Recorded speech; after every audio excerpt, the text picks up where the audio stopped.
আসসালামু আলাইকুম সম্মানিত প্রিয় বন্ধুরা, আপনাদের জন্য আজকে আবার নতুন আরেকটি ভিডিও নিয়ে আসলাম। আজকের ভিডিওটি হচ্ছে একটি উপকারী মশলার ভিডিও। এটি হচ্ছে চুই জাল।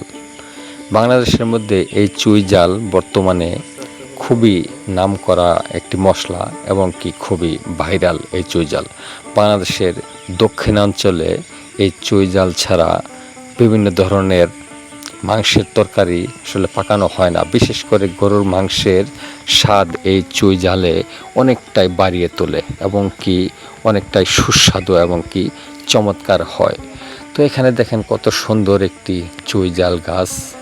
এই গাছটি মোটামুটি আমার জানা মতে 3 থেকে 4 বছর যাবৎ লাগানো হয়েছে ছোট্ট একটি গাছে, কিন্তু এখানে এই চুই জাল গাছটি অনেক মোটা এবং কি তাজা হয়েছে। আম গাছের মধ্যে দেওয়া হয়েছে, যার কারণে দেখা যায় কি এই আম গাছের মধ্যে দেওয়ার কারণে দেখা যায় গাছটি বড় হয়ে হয়ে এই আম গাছটি ছোট থাকার কারণে গাছটি একদম বাঁকা হয়ে গেছে। তো যা হোক, আপনারা যারা এই চুই ঝাল খেতে পছন্দ করেন তো আপনারা অবশ্যই আমাদের এখানে স্ক্রিনে নাম্বার দেওয়া আছে। এই স্ক্রিনে নাম্বারের মাধ্যমে আপনারা আমাদের সাথে যোগাযোগ করতে পারেন।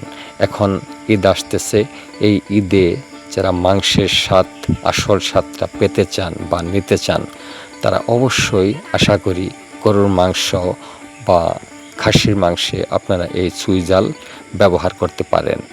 তো যা হোক, আমার এই ভিডিওটি আপনারা দেখে অবশ্যই আমাদের সাথে যোগাযোগ করবেন যারা এই চুই জাল নিতে চান, আপনারা খেতে চান বা যারা ব্যবসায়ী আছেন যারা বিক্রি করতে চান তাদের অবশ্যই আশা করি উপকারে আসবে এই চুই জালের ভিডিওটি থেকে। তো এখানে একটি নয়, চুই জাল গাছ লাগানো হয়েছে 4 থেকে 5টি, সবচেয়ে বড় হচ্ছে এটি। এছাড়াও আরও নতুন করে অনেকটি লাগানো হয়েছে। আপনারা এই ভিডিওতে ভালো করে লক্ষ্য করেন যে এই আম গাছটার পরেও দেখা যায় আরও অনেকগুলো চুই জাল গাছ এখানে আছে। এই চুই জাল আসলে দেখতে প্রায় হুবহুব পান গাছের মতো। পান যেমন, এই চুই জাল গাছের পাতাও ঠিক তেমন। আমি প্রথম দেখে আসলে অনেকটাই আশ্চর্য হয়েছি যে এটা কি চুই জাল গাছ নাকি পান গাছ, আমার সাথে কি মজা করতেছে নাকি। তো যা হোক, পরে দেখি যে না, আসলেই এটা চুই জাল গাছ। আমি চুই জাল ইতিপূর্বে আসলে বেশ কয়েকটি জায়গায় খেয়েছি। এই চুই ঝালের কারণে আসলে মাংসের স্বাদটা অনেকটাই বেড়ে যায়। তো আপনারা সবাই ভালো থাকেন। আর আপনারা এই চুই জাল অর্ডার করতে চাইলে আমাদের স্ক্রিনে দেওয়া যে নাম্বার, এই নাম্বারে যোগাযোগ করেন। ধন্যবাদ, সবাই ভালো থাকেন। আসসালামু আলাইকুম।